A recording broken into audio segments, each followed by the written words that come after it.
Hello, I'm Doreen Ellen Bell-Doutan, and herein, please God, we'll discuss the truth of the House of David, what it is, what its powers are and its abilities are, and how it works, and how it is wholly unlike any other monarchy that we see. So the first thing that I want to show you about the House of David is the fact that when we make pronunciations, they occur. When I left Facebook a few weeks ago, I wrote on my page that Facebook was going to begin to disintegrate as soon as I left. Very shortly after that, we heard that there were more layoffs and that they were closing the offices in which their company was housed. That's only the beginning. Facebook is about to utterly disintegrate. And so one of the things that I want you to know and see for yourselves about the House of David is all we have to do is say a word, and an empire worth many billions, trillions just disintegrates. That's the first thing you need to know about the House of David.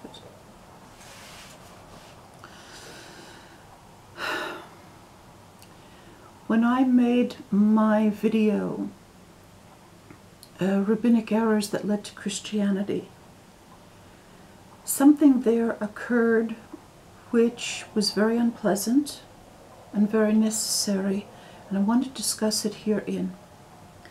A Christian listened to that video, understood the implications of what I was saying better than most, and had what appeared to be a nervous breakdown. I have subsequently erased the comments that he made because they became increasingly more accusatory and emotional, negatively emotional. I saw that he was having a really, really rough time.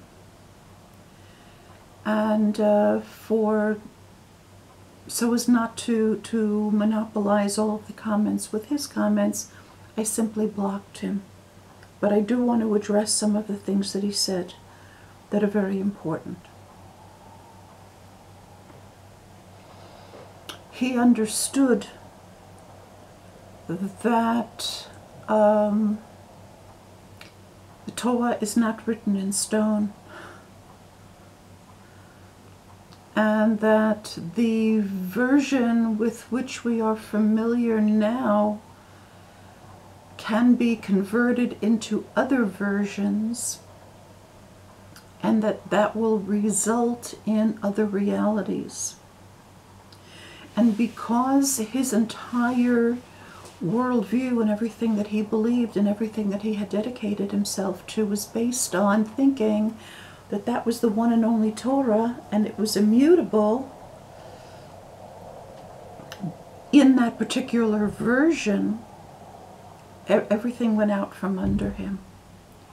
He found himself in what would be called a quantum world where everything was possible.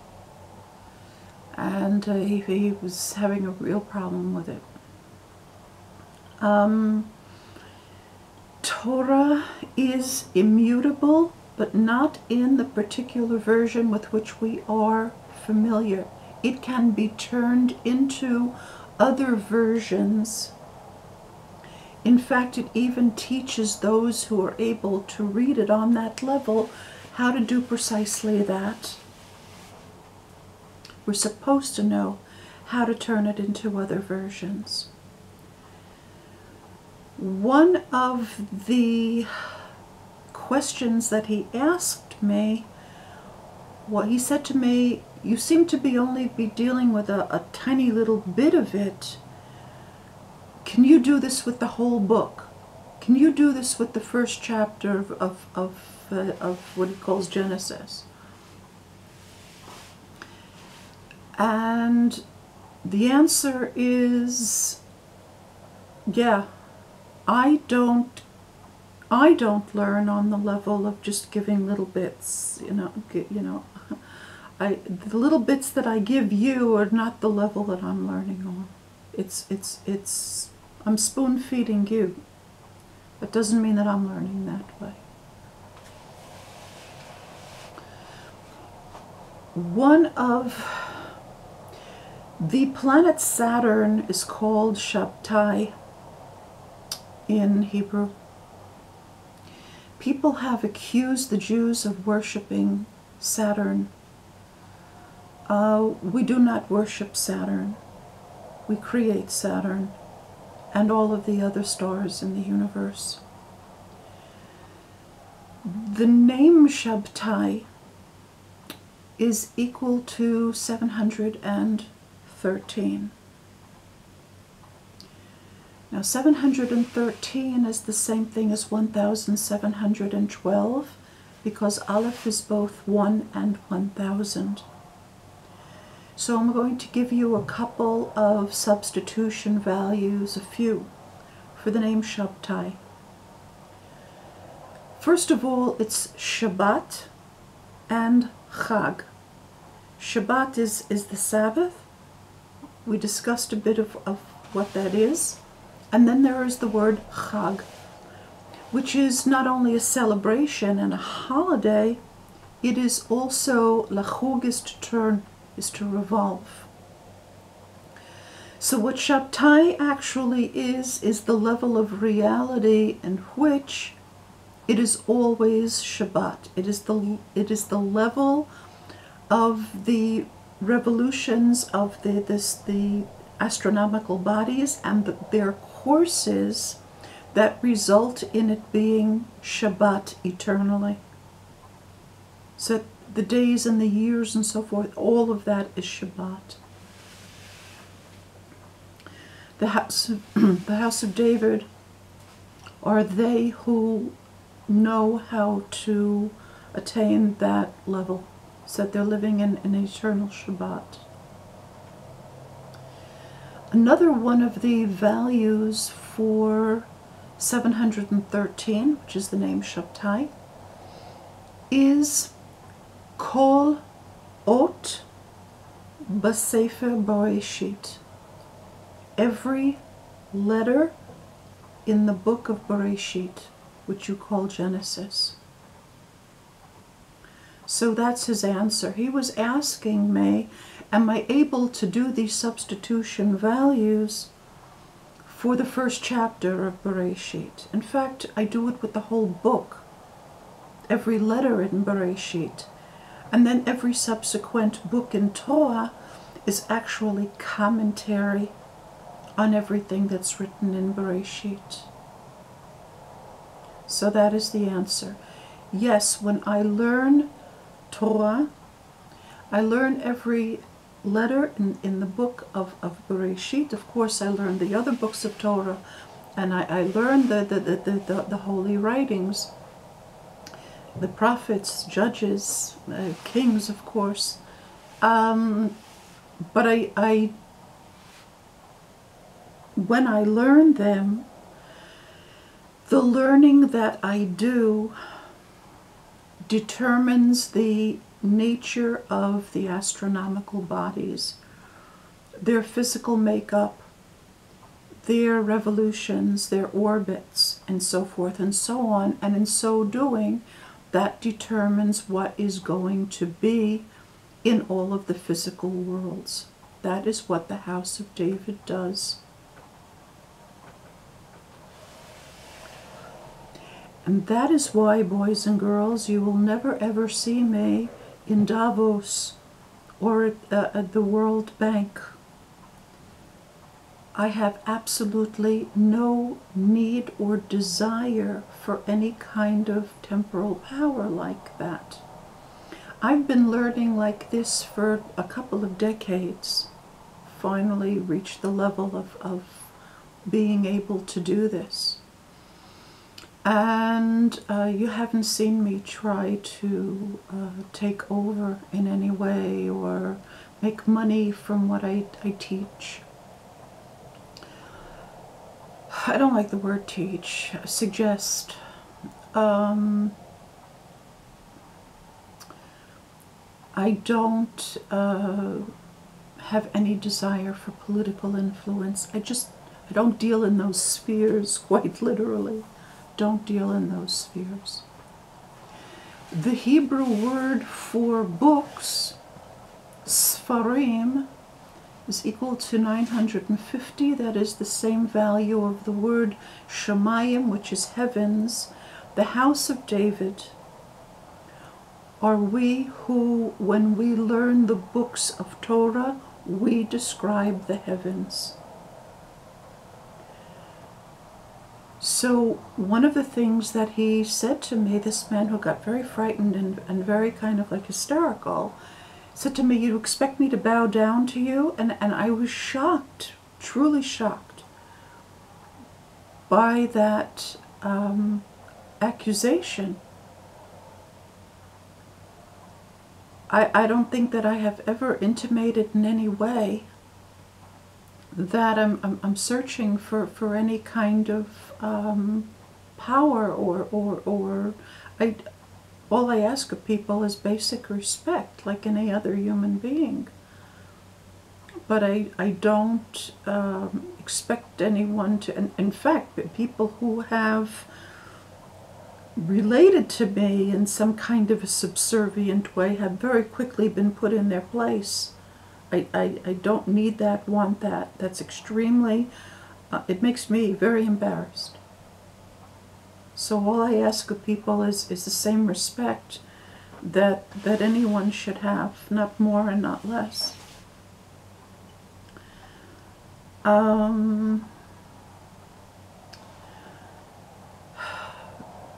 The house of David is a house of learning.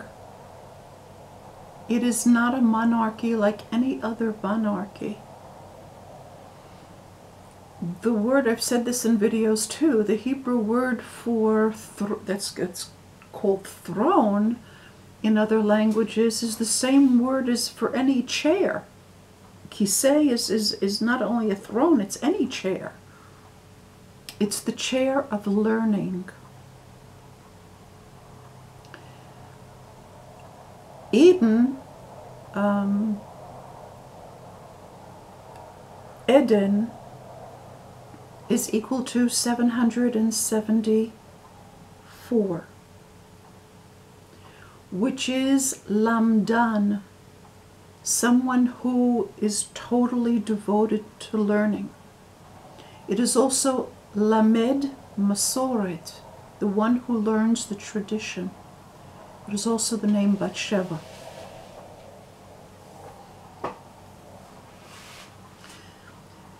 The house of David has a hierarchy. This is one of the things that have confused Jews who are learning the Kabbalah, that clearly there's a hierarchy, and sometimes they've attributed a hierarchy to God, and people have correctly said you can't do that. You can't talk about emanations and levels and so forth and so on in relation to God, because God in and of itself, above the level of all creation, has no, things like hierarchy don't apply. Nothing applies. The house of David does have hierarchy. I am not permitted or able to do anything unless I have the agreement of the whole house of Israel. I'm not flying by the seat of my pants, you know, like making up things all by myself. If I were to make determinations that the senior members of the house of David, his wives, Shlomo, Yeshayahu,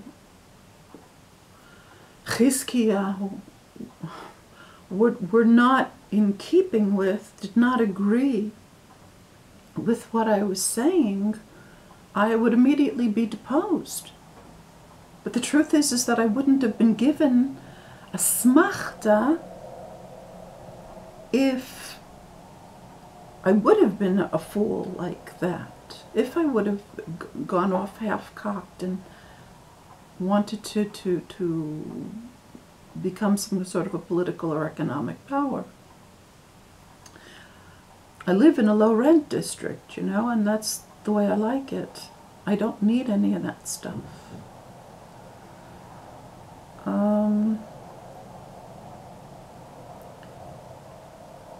The rabbis think that the house of David, when it's established on earth, it has been established on earth again for quite a while, is going to take over and become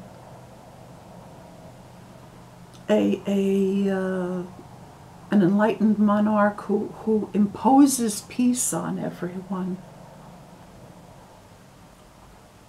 There's an inherent internal contradiction in that. I have no intention of imposing peace on anyone. That's ridiculous. Any attempt to do that always fails. So my second hat, in addition to determining the laws of nature and the physical makeup and the courses of the stars, is giving people the information they need to become sovereign.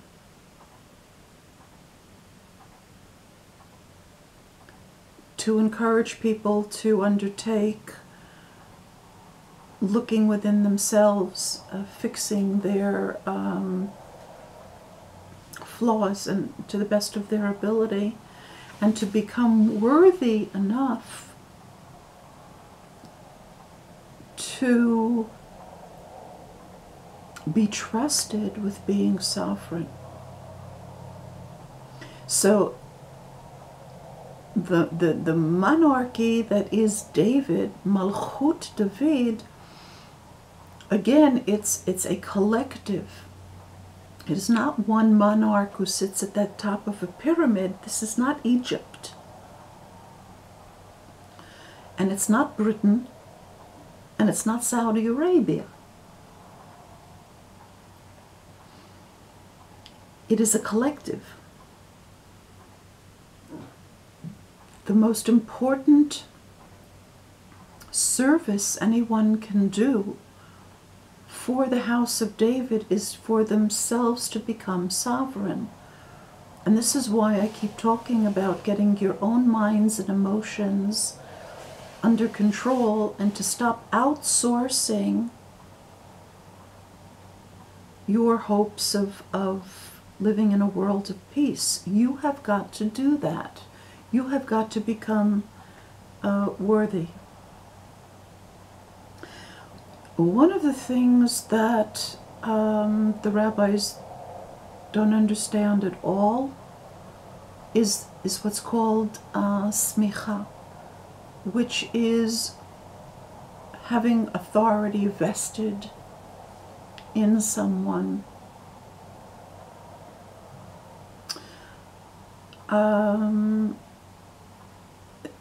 There is an expression in Hebrew, somech yad, which is to rest one's hand on someone. Yad is one of the values of David's name. It means hand. Somech is to rest something on someone. So, somech yad, which means that David rests on someone, is equal to 620, which is keter, which means the crown. I would not know that if I didn't have the real smicha. There were many, many fakers in the diaspora who attributed to themselves belonging to the house of David, the exilarchs, the rabbis. Belonging to the house of David is determined by how one learns. And nobody who had to learn Talmud, whether it was the Bavli or the Yerushalmi, belonged to the house of David. Everything that we need to learn is in Torah. So the very fact that these exilarchs were learning this foreign stuff means that they were not what they thought. They themselves know that they don't have smicha, they don't have the authority of learning. So the people who don't have smicha, the people who don't have authority, give other rabbis their smicha, which isn't authority, and so it goes. The real smicha is when David himself puts his hand on your head, and that is the crown of learning. And then you begin to learn as they do in the house of David. This is the truth of the house of David that has been obscured, and which the rabbis distorted, partly because they didn't know, partly because they imagined things, partly because of their own egos and hopes that they would either one day become rulers or at least be close to the rulers, what they call karov l'tzalacha, to be close, to be close to the plate. But in fact, the powers of the house of David reside in the ability to determine the qualities and nature of the elements, the revolutions and the courses of the stars, and natural law. And as you see, natural law has been radically revised in the last few years, because that's what I've been doing. So if I can do things like that, please don't flatter yourselves with thinking that I need either any kind of any kind of salute from you, or any kind of money, or any kind of political power. That's not the way the house of David works. Thank you for listening.